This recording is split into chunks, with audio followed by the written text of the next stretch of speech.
আমরা ভিএলপি সেলাইটা এখানে শুরু করছি। শুরুতে লক করে নেবে সেলাই।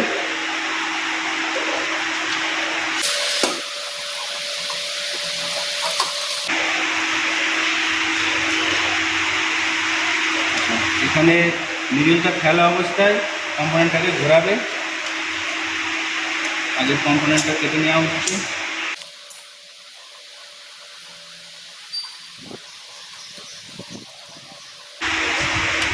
আবার নিডলটা ফেলা অবস্থায় কম্পোনেন্টটা ঘোরালাম, কাঠটা ফেললাম,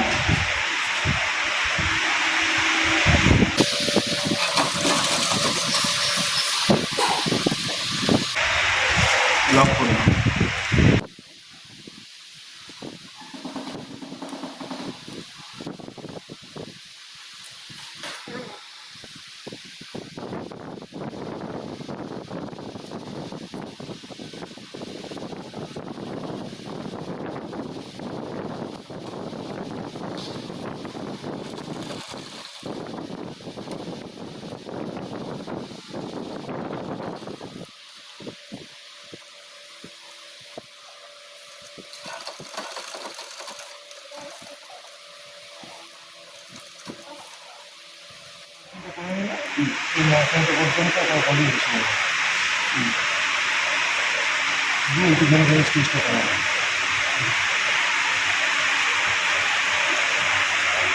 চারিদিকে ঘুরে যাবে, তাই তো? হ্যাঁ হ্যাঁ, বক্স হয়ে যাবে।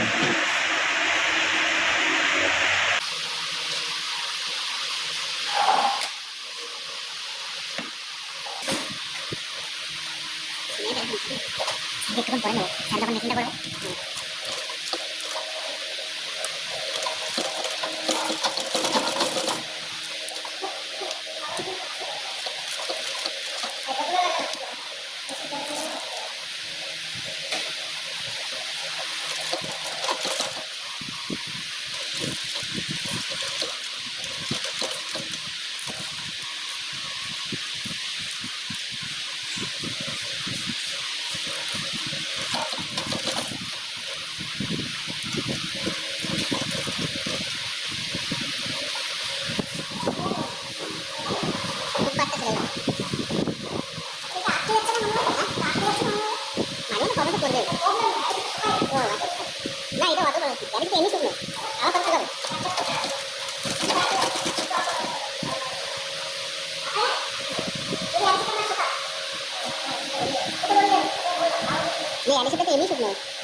रोलर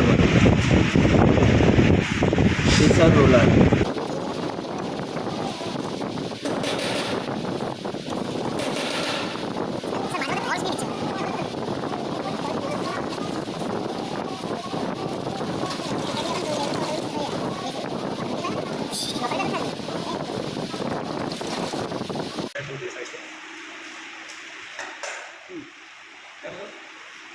এটা তো সরে গেছে, এটা তো সরে গেল মনে হচ্ছে। হ্যাঁ সরে গেছে, এটা ঠিক আছে, এটা সরে গেছে, এটা অনেকটা সরে গেল। তার জন্য এখানে এটা ফ্রি দূর হচ্ছে, এটা চেঞ্জ হচ্ছে না। ছাত্রবেলা বুঝতে নিতে হবে,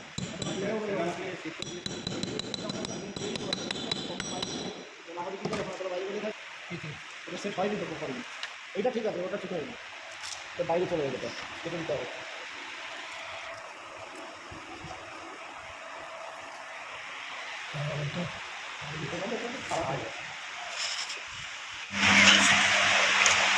কীভাবে রিভেটটা সেট করছি তো দেখছিস তো। প্রথমে প্যাটার্নের মধ্যে যে মার্কিংটা আছে সেটা দিয়ে মার্কিংটা করে নিলাম, করে নিয়ে এটার মধ্যে একটা পাঞ্চ করে যাচ্ছে। সে এটার নাম কি স্যার, এটা পাঞ্চ করছি? এটা পাঞ্চ 0 পাঞ্চ আছে, পাঞ্চ করলাম। তারপরে এটার মধ্যে মার্কিংটা ঠিক এই মিডিল করে হবে, এটাকেও আলাদা করে পাঞ্চ করে নেবো।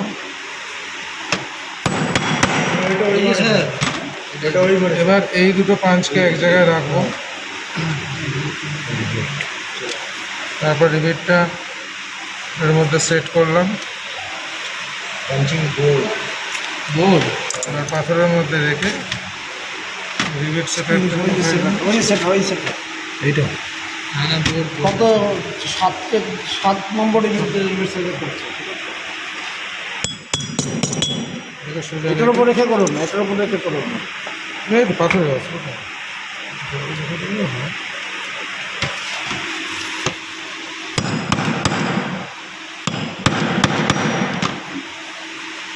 লিখেছে কিনা দেখে নাও, দেখে নেবে, চেক করে নেবে। লিখেছে? না না বাকি আছে। বাকি আছে।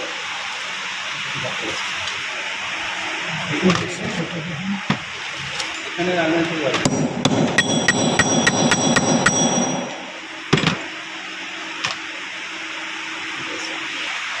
কোথাও কিছু দাগ টাগ লেগে থাকলে সেগুলোকে রিমুভ করা হবে। পলিভিনাইল ক্লোরাইড নামটা মনে হচ্ছে শুনে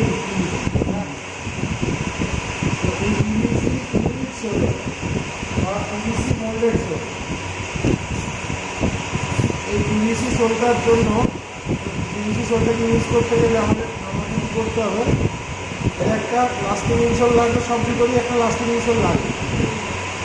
এটা একটা লাস্টিং ইনসোল বানাতে হবে।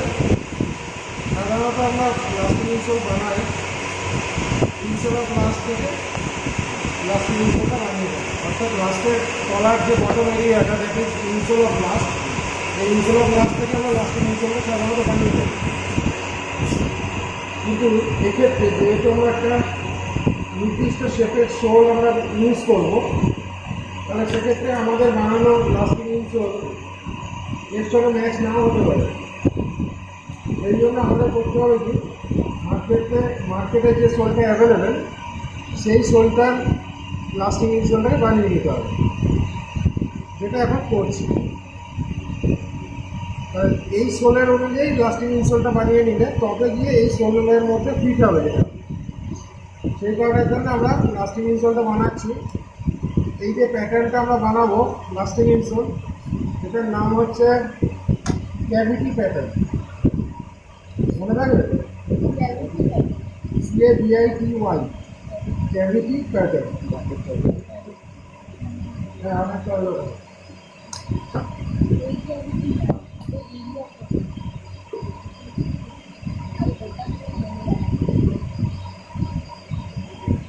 ক্যাভিটি প্যাটার্নটা আমরা কীভাবে বানাচ্ছি একটুখানি দেখে নিতে হয়।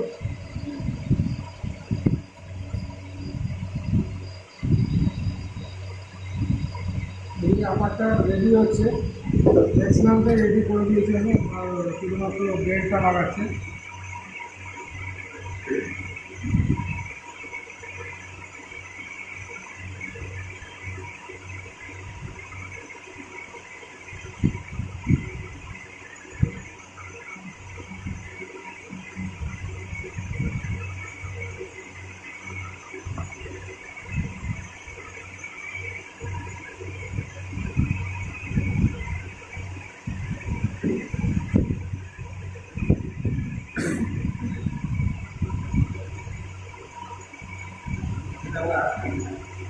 দেখো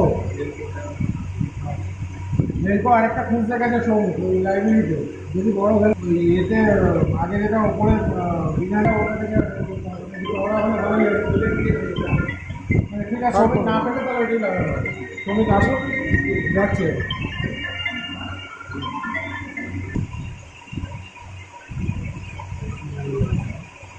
কটা পেয়েছি তো পাইপ একদম লেডিসের যেটা সরু একদম যেটা সেটা নেই না। আচ্ছা ঠিক আছে প্রশান্ত,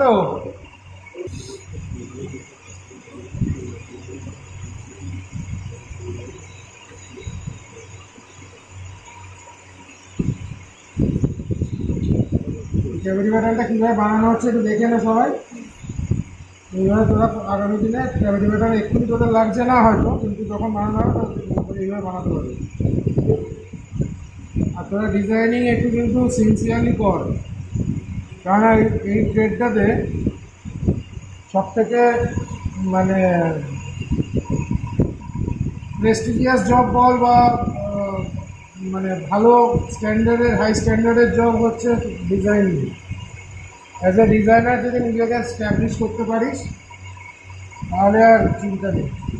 কিন্তু দুঃখের বিষয় হচ্ছে ওই টিমে একটা গোলকিপারের মতো ওই গোটা ব্যাচে হয়তো দুটো তিনটে ডিজাইনার তৈরি হয়। যেমন ফুটবল টিমে একটা গোলকিপার থাকে, বাদ বাকি সব দৌড়ঝাঁপ করে, ওই রকম ব্যাপার। হ্যাঁ হ্যাঁ, এটা এঁকে দাও।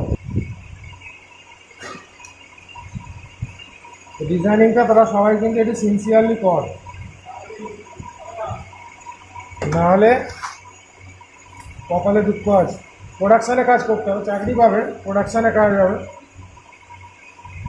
আর মেয়েদের ক্ষেত্রে তো অবশ্যই করে ডিজাইনিংয়ে বেশি খাটা উচিত, কারণ এটা সত্যিকারের কথা যে ফ্লোরে দাঁড়িয়ে কাজ করতে গেলে এবং সারা মানে অনেক দেরি করে প্রোডাকশানের থেকে কাজ করে বাড়ি ফিরতে অনেক সমস্যা হতে পারে, যেটা এটা প্র্যাকটিক্যাল। আমি কাউকে ছোট করতে চাইছি না বা পারবে না বলে বলছি না, কিন্তু রাত্রি 10টা-11টায় যদি 10টার সময় যদি ওখান থেকে ফ্যাক্টরি থেকে বের হয়ে ছুটি পায়, প্রোডাকশানের ক্ষেত্রে হয়, যারা এক্সপোর্ট হাউসে কাজ করে তাদের ক্ষেত্রে হয়।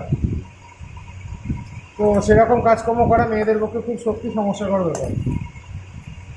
তার থেকে বেটার কিউসিতে মানে কোয়ালিটি কন্ট্রোলে অথবা ডিজাইনিংয়ে অথবা মার্চেন্ডাইজিংয়ে, এগুলো মেয়েদের পক্ষে অনেক বেশি সুবিধা।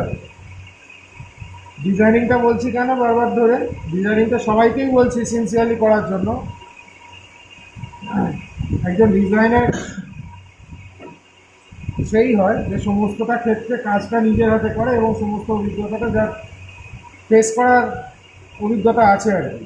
যে কোনো প্রবলেম এটা মেকিং করতে গেলে একদম ম্যাটেরিয়াল কাটিং থেকে ফিনিশিং পর্যন্ত সমস্ত কিছু নিজের হাতে করার অভিজ্ঞতা থাকলে তবেই একজন ডিজাইনার হওয়া যায়। আর ডিজাইনার হলে তবে কি তোদের কেরিয়ারটা বেটার হবে।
ওরা কি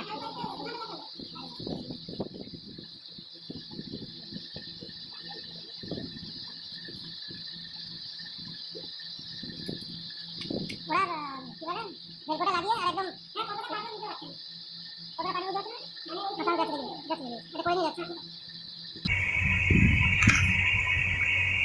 প্রশান্ত কোথায় ডেকে যেত?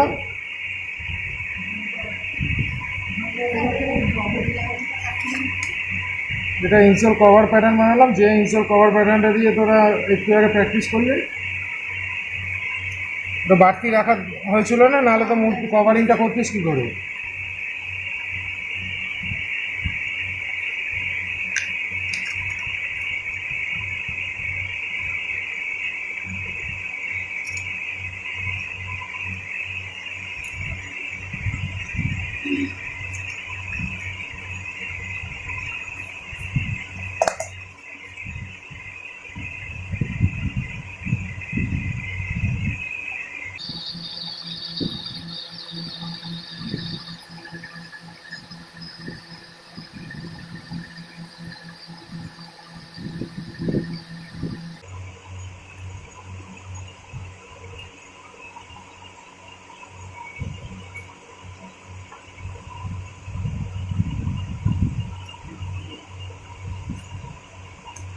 আচ্ছা প্রশান্ত, লেদার বোর্ড কারা কারা করলি?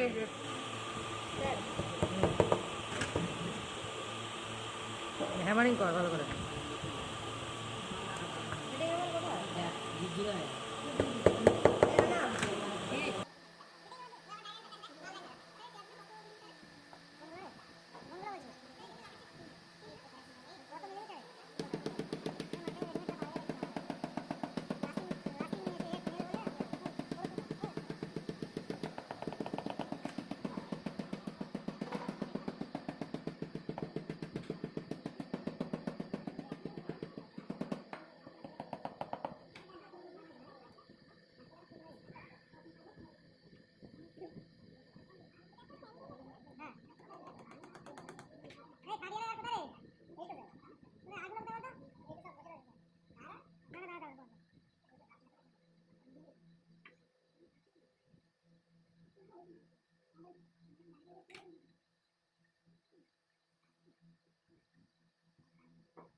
এটা অ্যাকচুয়ালি এই যে পিন দিয়ে লাগিয়ে নিলাম, এই কাজটাকে বলা হয় ড্রাফটিং।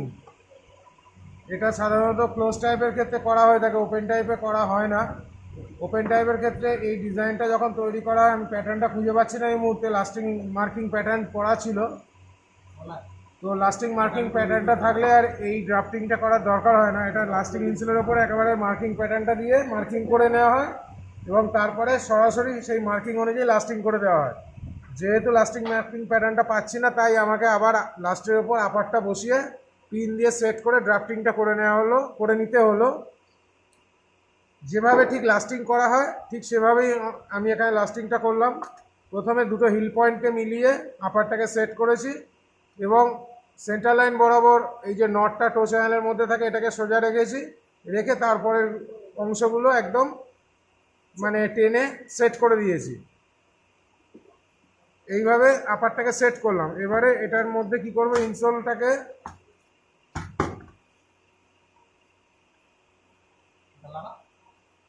হ্যামারিং করেছিস ভালো করে? এটা মার্জিনটা খুব কম হয়ে গেছে রে। ও ডবল ইভা দেওয়া হয়েছে, সেই জন্য একটু শর্ট বেশি হয়েছে, একটু বেশি শর্ট পড়েছে, নাহলে হয়ে যেত।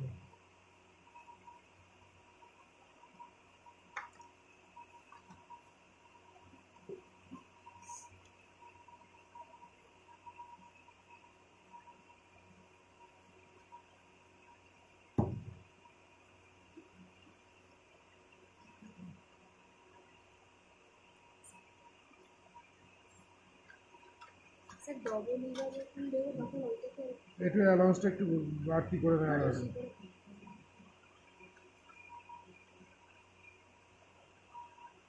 একদম শর্ট হয়ে গেছে। থেকে ঠিক আছে, ওটা ইয়ে করে দিচ্ছি, মানে চালিয়ে দিচ্ছি কোনো রকম, কিন্তু এরকম হওয়ার কথা নয়, হওয়া উচিত নয়, এইটুখানি অ্যালাউন্স।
স্যার এই টেস্টিংটা করার সময় হুম, সেটাই তো দেখছি।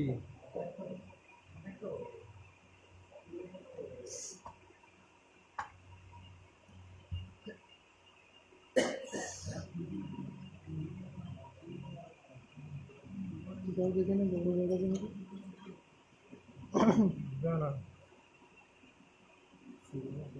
না না,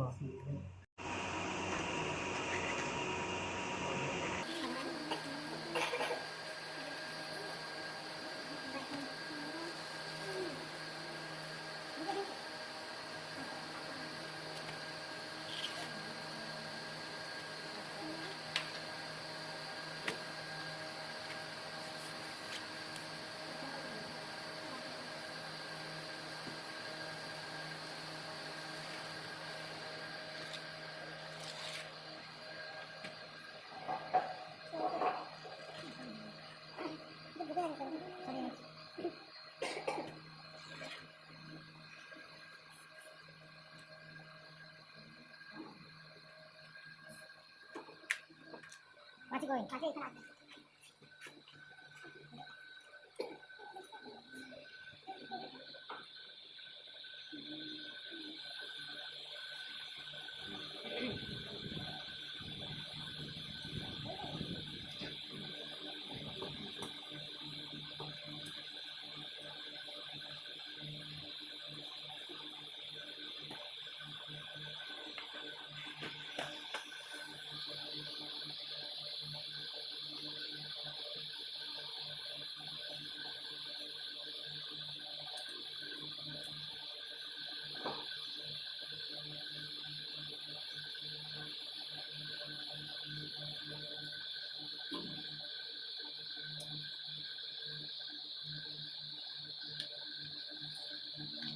এটাতে আগে আঠা লাগাতো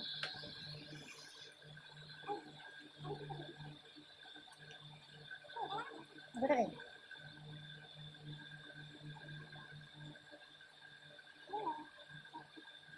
আরেকটা বাটিতে ছিল না আর আছে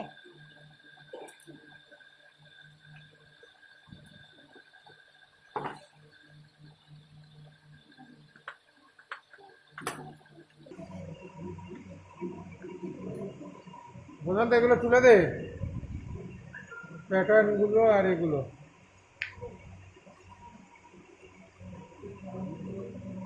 দেখো ওই শোলটাকে তো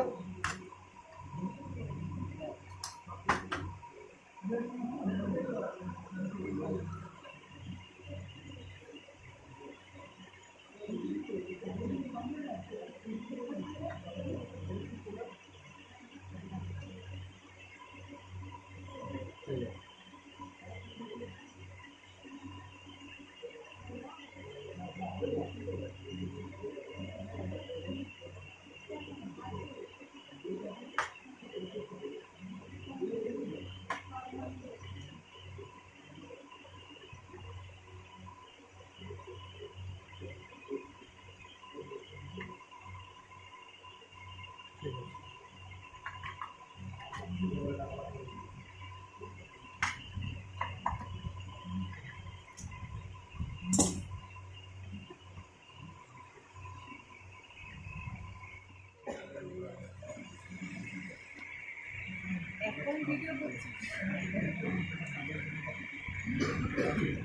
করছিস রে? এটা টোপাই। টোপাইপের মধ্যে দিয়ে এটা ঢুকবে আর কি। এইটা টোপাইপের ভেতরে সেটা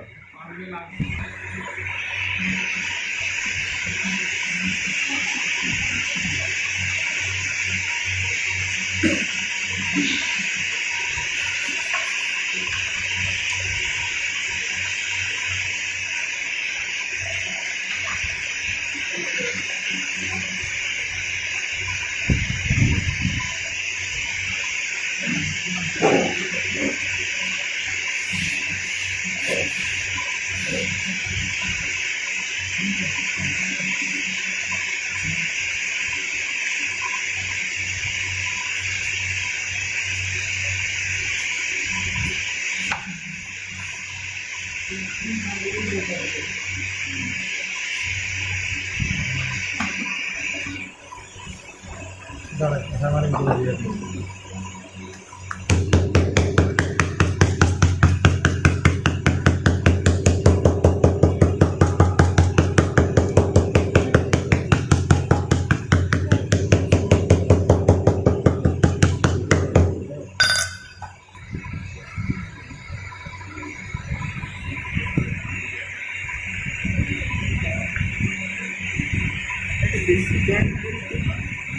বেশি দিলাম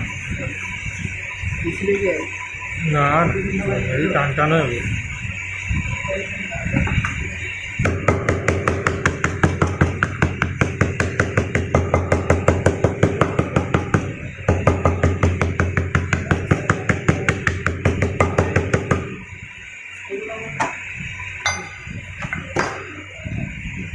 একদম অপর সময়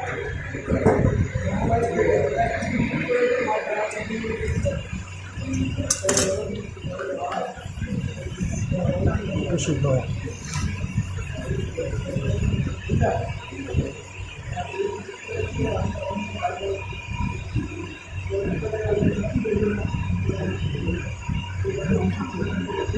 পাখার সামনে ধরতো আঙুলে কিছু হবে না? আমার হবে না, তোদের হতে পারে। তোরা জানিস না ভাই কীভাবে রিমুভ করতে হয়, তোরা জানিস না, সেই জন্য তোদের হতে পারে। আমি জানি, ওই জন্য আমার হবে না। সেটা সে এককে না বলেছে। জুতো তৈরি করতে গেলে কত আঠা যে পেটে যাবে, কত আঠা যে গায়ে হাতে ভর্তি হবে জামা কাপড়ে, কোনো শেষ নেই। আর মেয়েরা যারা সুন্দর করে নেল পালিশ করে এসছে, সেগুলো সব চোটে একদম সাদা হয়ে যাবে। এটা হবেই হবে।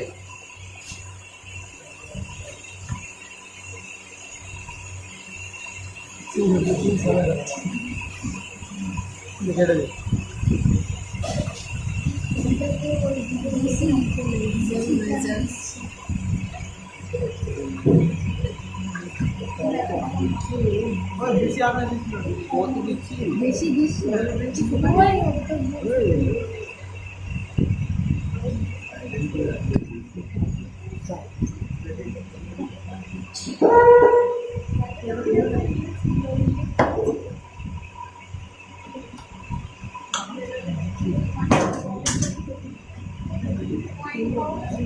এগুলো কাটতে হবে কি আছে?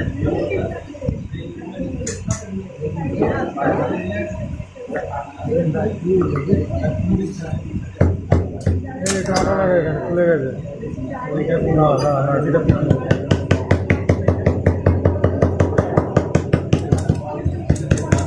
এখানটা আঠা লাগা, এইখানটা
এই রাফি টাকার কাছে ছিল, যেতে একবার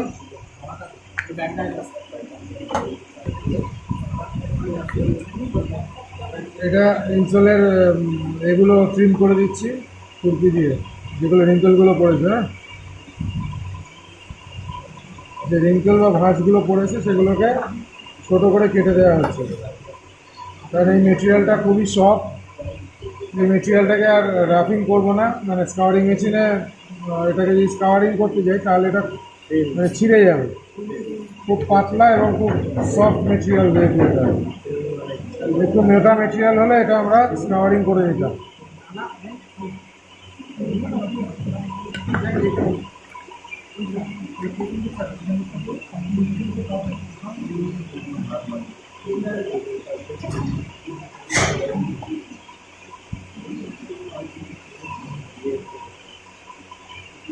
আর একটু আগে ক্লাসে বলেছিলাম ফার্স্ট স্টেপে যে মেটেরিয়াল ওয়াইজ যেটা হয় সারফেস প্রিপারেশনটা, এবারে তোরা দেখতে হবে যে সারফেস প্রিপারেশনটা কীরকম হচ্ছে। এটাও একটা ইটসেলফ। এই আসতে সাইডটা করলে কিন্তু আমার কিছু বলার নেই, অত জোরে চালাতে পারবো না। আস্তে আস্তে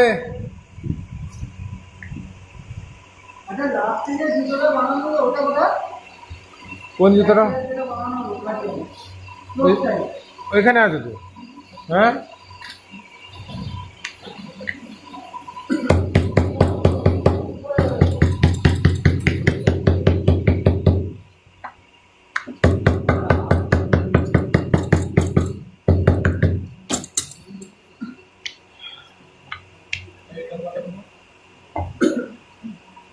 ওখানে তো হোয়াইট পেন্সিল তো নেই, চাপা দিয়ে রাখো ওটা, আটাটা।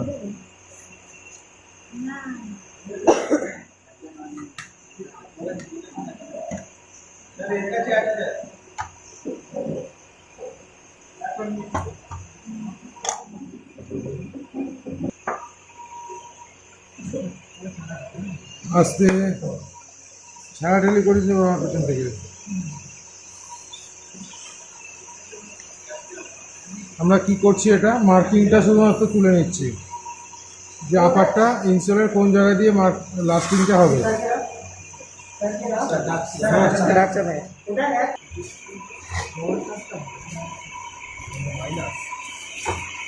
খোল তো। হ্যাঁ,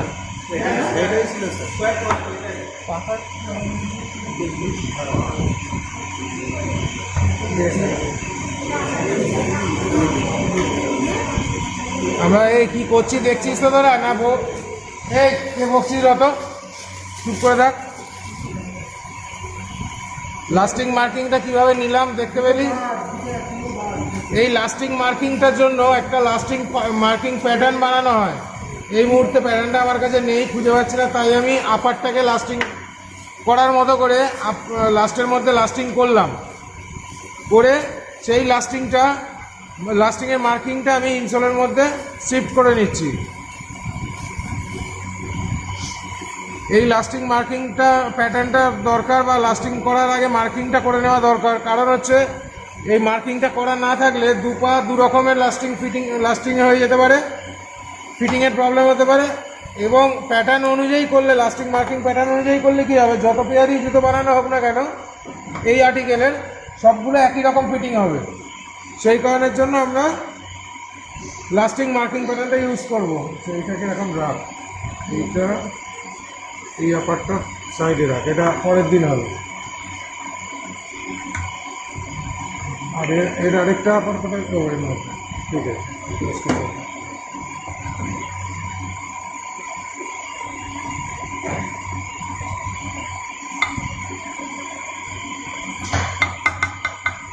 মার্কিংটা নেওয়ার জন্য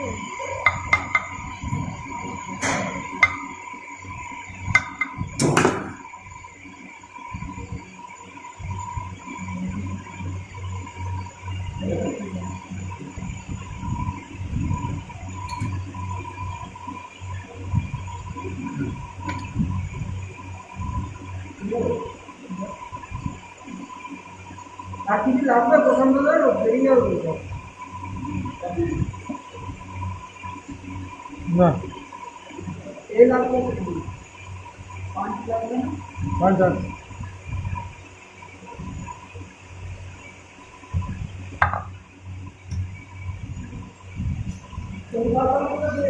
পাঁচ বোর্ডটা কোথায় গেল?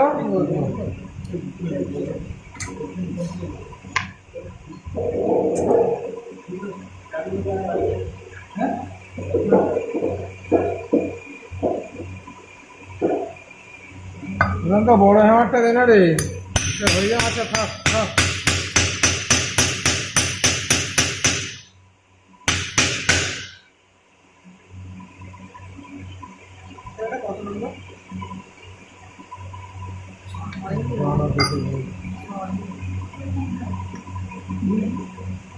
এই ইনসোলটা দেখুন।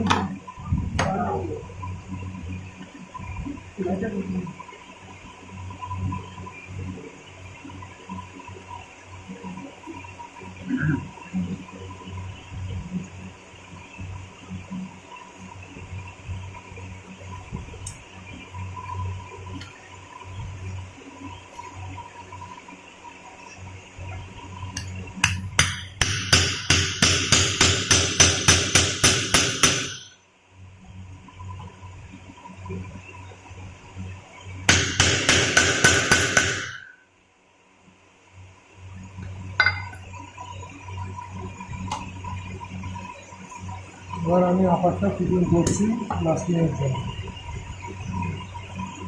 এখানে টো চ্যানেলের মধ্যে, এই টো পাইপের মধ্যে ঢোকানোর জন্য খেয়াল রাখতে হবে যে এই যে স্ট্র্যাপটা রয়েছে এর দুপাশে যে ফোল্ডিং করা আছে দুটো যেন বাইরের দিকে থাকে, অর্থাৎ এইটা এবং এইটা। এটার একটা দিক রয়েজ আছে, একটা দিক ফোল্ড করা আছে। এই রয়েজ দুটো দিকই যেন ভেতর দিকে থাকে, নাহলে দেখতেও বাজে লাগবে। আর বাই চান্স যদি প্লাস্টিক পাইপটা যদি কেটেও যায় কখনো ইউজ করতে করতে, এই ফোল্ডেড এজটা বাইরের দিকে থাকলে, মানে এই ভেতর দিকে এই দিকে আর এই দিকে যদি থাকে, তখন ওটার পায়ে লাগবে না কখনো।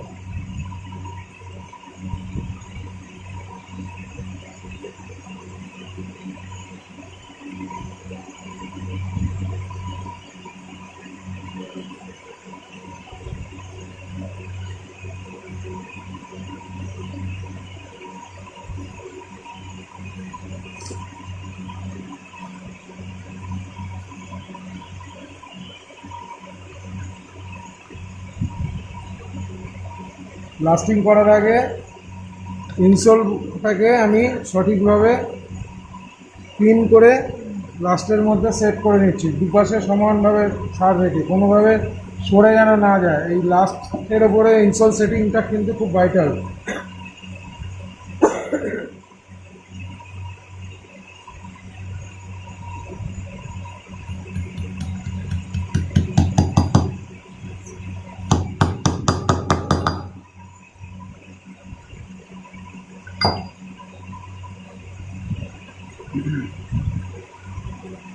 আমি একটাই পিন মেরে কাজটা করব, কারণ হচ্ছে যত বেশি পিন মারা হবে ইনসোলটা তত বেশি ফুটো ফুটো হয়ে যাবে, ড্যামেজ হবে। আর এখানে একটাই পিন মারলাম, এই কারণের জন্য এটাও ফুটোটা দেখা যাবে, কিন্তু এটার ওপর একটা স্টিকার দিয়ে বসিয়ে দেওয়া যাবে। এই জায়গাটা ইনসোলের প্রায় স্টিকারও পড়ে এবং বিভিন্ন রকম আমাদের যে এগুলো যেগুলো থাকে আর্টিকেল নাম্বার সমেত যেগুলো লোগো টোগো যেগুলো থাকে সেইগুলো থেকে যাবে।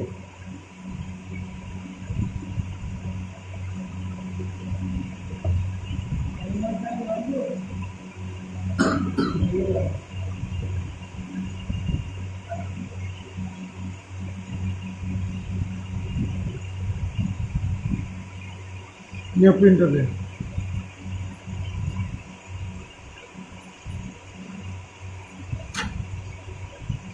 আমি আরেকটা জিনিস আমার কাজের সুবিধার জন্য সেট করে নিচ্ছি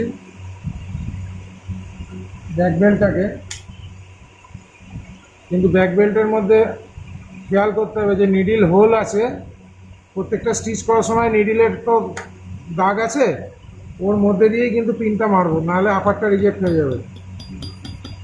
আর এইটা সেট করলাম ব্যাক হাইট অনুযায়ী, কাউন্টার পয়েন্ট থেকে উপরে থাকে ব্যাক হাইট, এই ব্যাক হাইট অনুযায়ী আমরা বেল্টটাকে সেট করে নিলাম, যাতে করে এটা কোনোভাবে স্কিড না করে যায়, মানে হরকে না যায় কাজ করার সময়। সবাই দেখতে পাচ্ছিস তো?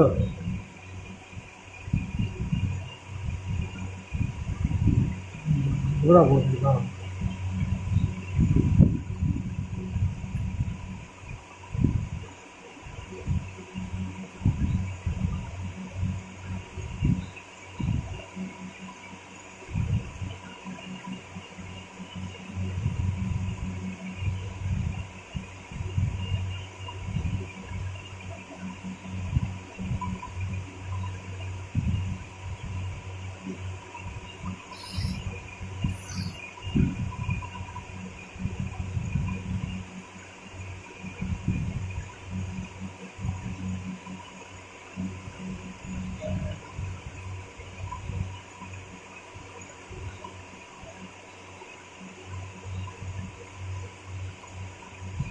এদিকে সবাই দেখতে পাচ্ছিস?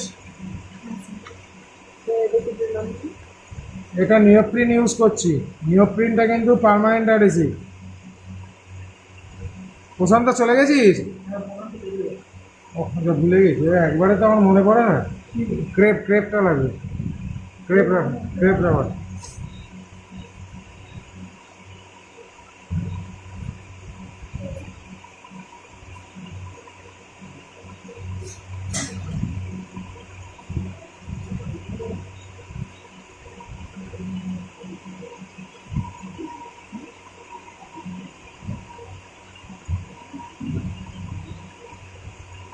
পার্মানেন্ট অ্যাডহেসিভটা আমি হাত দিয়ে লাগালাম। পার্মানেন্ট অ্যাডহেসিভটা তোরা দরকার হলে ব্রাশ দিয়ে লাগাবি।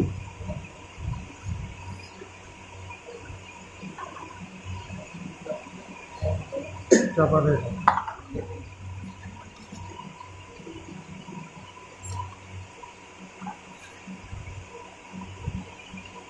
ওই আলমারিতে ছিল না, পাসনি? করা আছে, আমি আগেই মার্কিং করে বলেছি যে মার্কিং আমি করে নিয়েছি। মার্কিং করা থাকলে আর কোনো চাপ থাকে না, এটাকে জাস্ট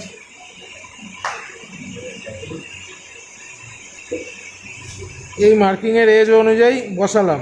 আমি মানে হালকা করে জাস্ট বসিয়েছি, আমাকে দরকার হলে খুলতে হতে পারে, সেই জন্য এখনও হ্যামারিং করে দিইনি। এই দুটো সাইডে খালি বসালাম। এই বসানোটা পিঞ্চার দিয়ে সবসময় বসানো উচিত।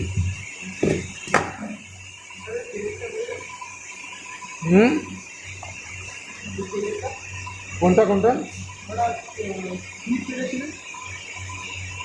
বুঝতে পারছি না। হ্যাঁ, না খুলে দেওয়া হতো এরপরে কি আবার স্টিচ করা হবে? না।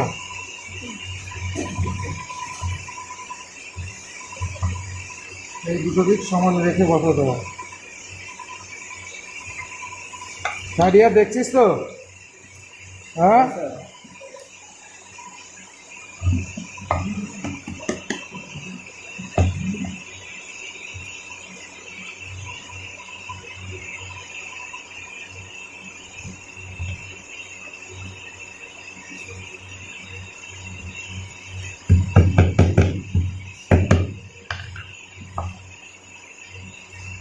মার্কিংটা করে নেওয়ার ফলে আমার কাজটা খুব সহজ হয়ে গেছে। আমি জাস্ট মার্কিং অনুযায়ী খালি বসিয়ে দিচ্ছি।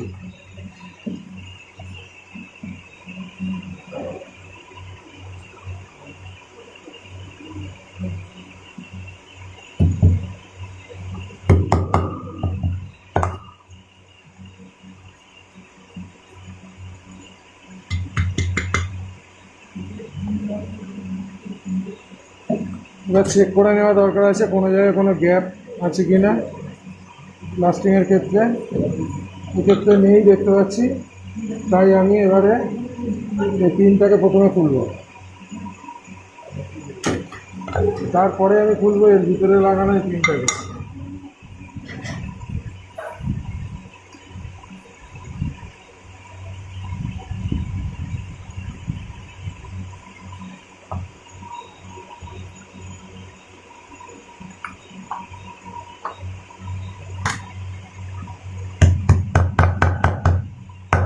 এই হ্যামারিং ফাইনালি করে দিলাম।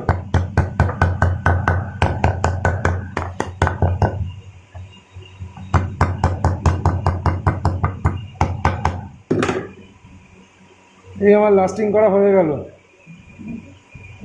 এবারে এটাকে করবো কি, একটু মেশিনে এই সারফেস এজটাকে আমরা স্কাউরিং করে নেব।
অর্থাৎ এটা একটা সারফেস প্রিপারেশনের একটা পার্ট।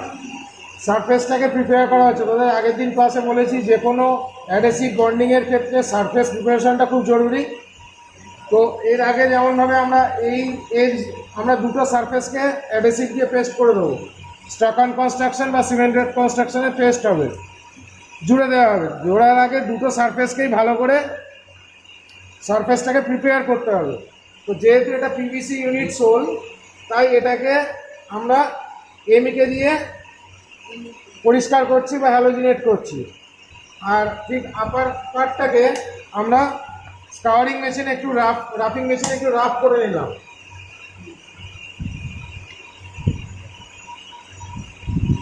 এই সারফেস প্রিপারেশনটা কিন্তু খুব জরুরি। এই সারফেস প্রিপারেশনটা না করে যদি আমরা এই কাজটা করতে যাই, তাহলে কিন্তু অ্যাডহেসিভের পেস্টিংয়ের কোয়ালিটি বা অ্যাডহেসিভের ফাইবারের বন্ডিংগুলো ভালো হবে না।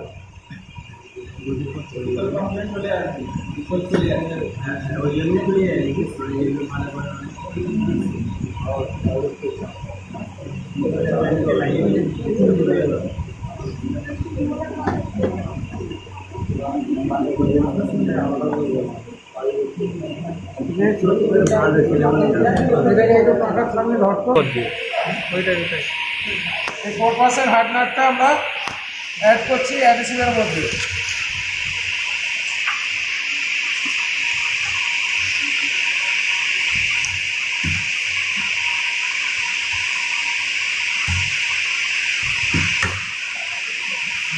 কয়েক ফোটা দেবো। এটার কাজ হচ্ছে অ্যাডহেসিভের বন্ডিং স্ট্রেংথটাকে আরও বাড়িয়ে দেওয়া।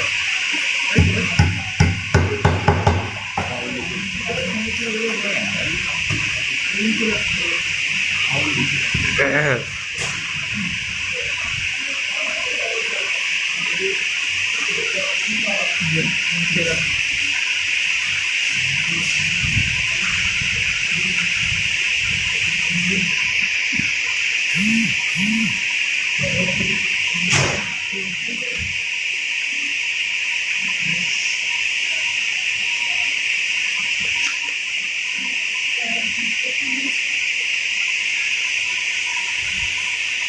অ্যাডহেসিভটা লাগাচ্ছি। এর আগে তাদের আটা লাগানো শিখিয়েছি, যে কোনো ধরবে না। লাগাতে হয়।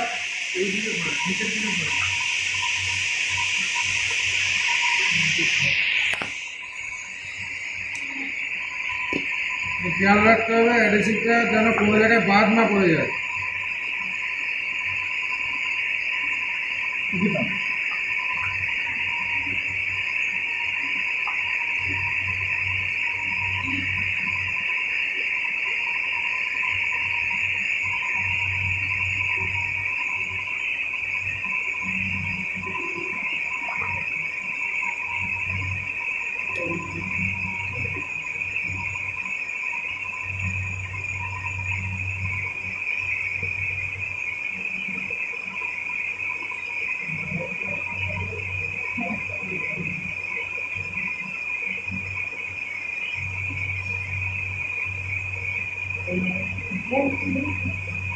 গাড়িগুলো দেখছিস তো? আমি বারবার জিজ্ঞেস করছি কিন্তু তোদের না দেখতে পেলে বল, তোদের জন্যই করা মেনলি এটা।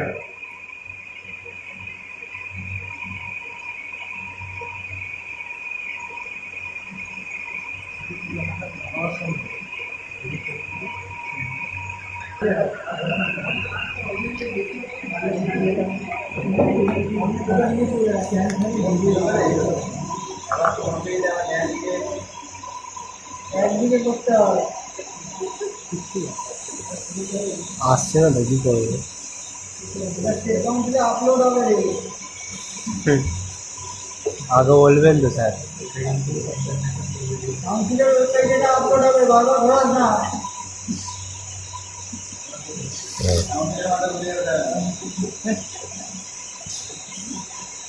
তোর নাম্বার কেটে দেবে, ভিডিও করে দেবে স্যার।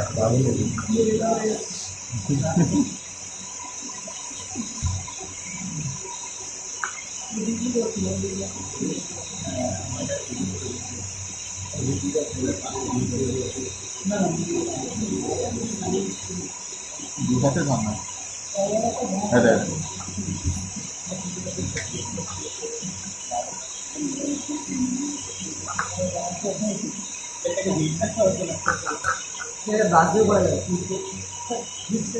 তো ব্রাশ দিয়েই করতে বললাম পার্মানেন্ট অ্যাডহেসিভটা।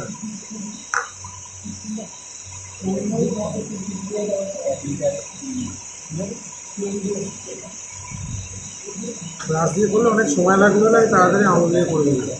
আর এই আঙুল দিয়ে আমি করছি এখানে হাতে আঠাটা আমি তুলতে পারবো, তাই তোরা যেটা তুলতে পারিস সেগুলো আঙুলে লেগে থাকবে, সেই জন্য বলছি ব্রাশ দিয়ে দেবে।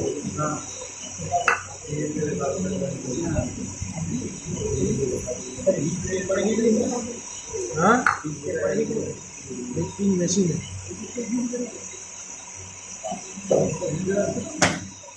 আর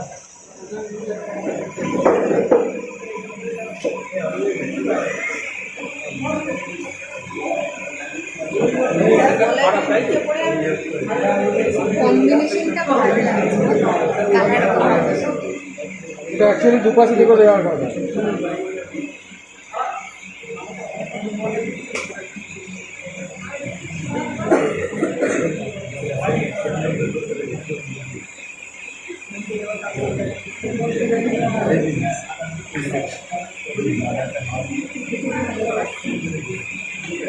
ফিড অ্যাডিশন দিয়ে পেস্টিংয়ের ক্ষেত্রে হিট রিঅ্যাক্টিভেশনটা একদম কম্পালসারি, নাহলে হবে না। কিন্তু রাবার সোলের ক্ষেত্রে আরেকটা পার্মানেন্ট অ্যাডিসিভ যেটা আছে যে তবে নিওপ্রিন দিয়ে, সেক্ষেত্রে হিট রিঅ্যাক্টিভেশন দরকার হয় না।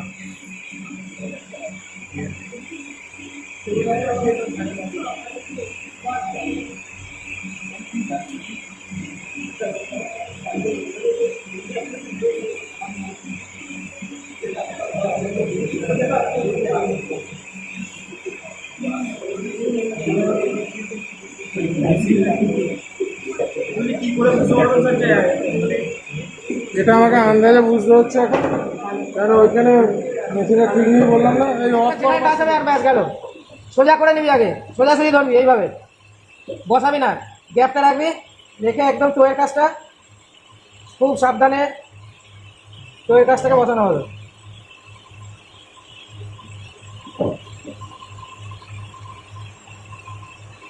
ঘুরিয়ে নিলাম, নিয়ে আবার হিলের কাছে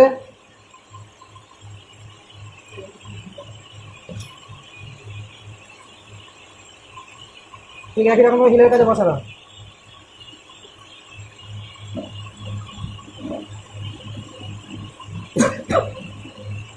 তারপরে এই সাইডগুলোকে আমরা বসাবো, একদম শেষে সাইডগুলোকে।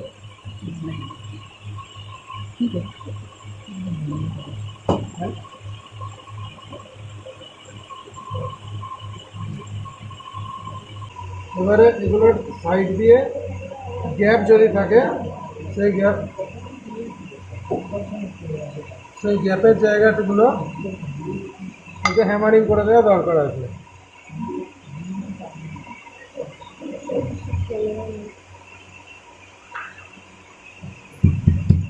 এই সাইডগুলো আর এরপরে শোলটাকে প্রেসার আমরা দেবো শোল প্রেস মেশিনে।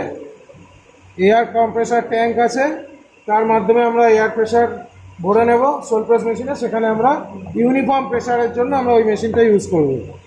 কারণ আমরা যদি হ্যামারিং করি কোনো জায়গায় কম পড়বে, কোনো জায়গায় বাদ চলে যাবে, যার জন্য ইউনিফর্ম প্রেসারের জন্য আমরা ওই শোল প্রেস মেশিনটা এবারে আমরা প্রেসারটা দেবো। ওখানে দেখবি চল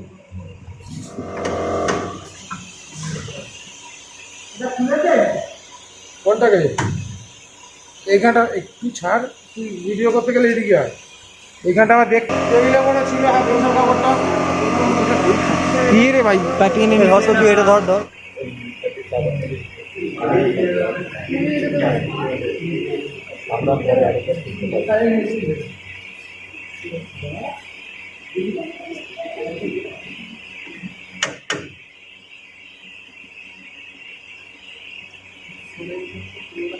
আরে ভাই পেছনে টেবিল আছে, এখন এর নিচে না। এই মেশিনটাকে লক করলাম, এটা সোজা বসে থাকে। অন কর করেছি।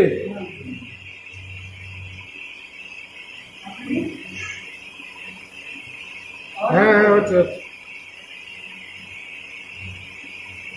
এটা অন করা যায় নাকি? হ্যাঁ হচ্ছে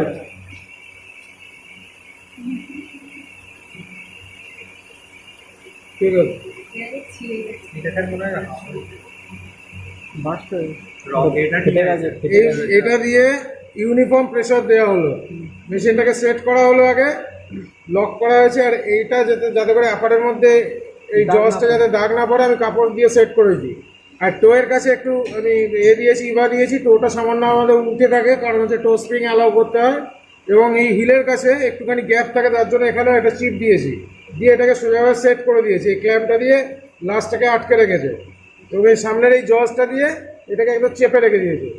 এবারে আমরা তলা থেকে এয়ার মানে নিলাম, এর মধ্যে মেশিন বেডটার মধ্যে, এই বেডটা তলা থেকে ফুলে উঠে ইউনিফর্ম একদম প্রেসার এর মধ্যে দিয়ে সেট করে দিল। পেস্টিং করার পরে সব থেকে ভাইটাল জিনিস হচ্ছে অ্যাডহেসিভে পেস্টিং করা হচ্ছে হ্যামারিং, মানে এই প্রেসিংটা দরকার। এই প্রেসিংটা বাই হ্যান্ড আমি হ্যামার দিয়ে করতে পারি, কিন্তু সব জায়গায় সমান নাও পড়তে পারে প্রেসার, কোনো জায়গায় গ্যাপ থেকে যেতে পারে। ইউনিফর্ম প্রেসারের জন্য আমরা এই শোল প্রেস মেশিনটায় প্রেসারটা দিলাম। বোঝা গেছে এবার থেকে?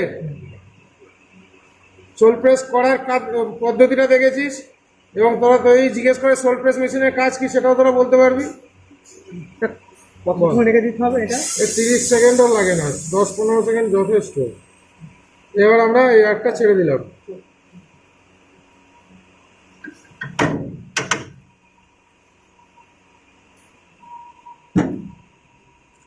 অফ করে দাও।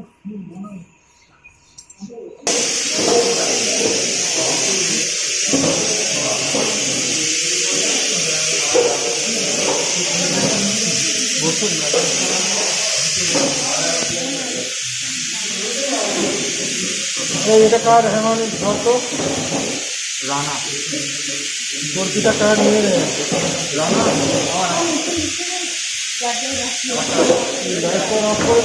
আমার নামটা দিয়েছি ওই